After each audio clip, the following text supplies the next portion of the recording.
Here's a look at how to pipe a pretty and delicate cherry blossom cake. Start by piping branches with tip number 4. I filled my piping bag with a mix of white and brown buttercream to give the branches a variegated look. This helps create the illusion of shadows and light. Pipe the main branches and then pipe a lot of little offshoots so that we have somewhere to plant our tiny blossoms. Next, use tip number 59 to build some large curved petals. This helps act as a foundation for our smaller flowers and offers some variation in size. Now switch to tip number 224, which is a drop flower tip, and lay a bunch of cherry blossoms along the branches. Here too, I have variegated a piping bag filled with light pink and dark pink buttercream. This again makes it look like there are shadows and light hitting the flowers. Continue to layer blossoms to build a full branch.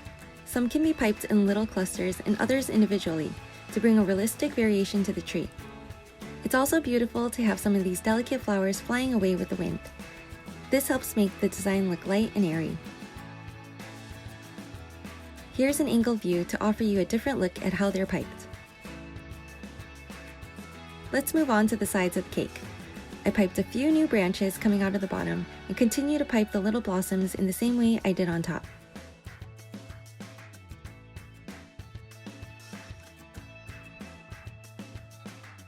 I wrapped a little bit of that branch on the longer side and added a few new ones as well. Decorating the sides is always a nice touch so that the cake can be enjoyed from any angle.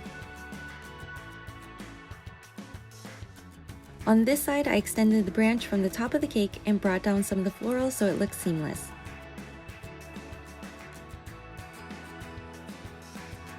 Same thing on the last side. I wrapped the branch on top of the cake down to the bottom corner of this side, and now it's almost complete. Just a few more flowers to go.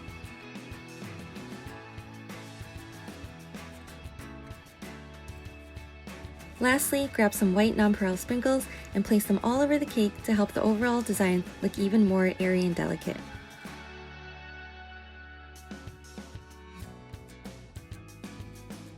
There you have a beautiful spring cherry blossom cake.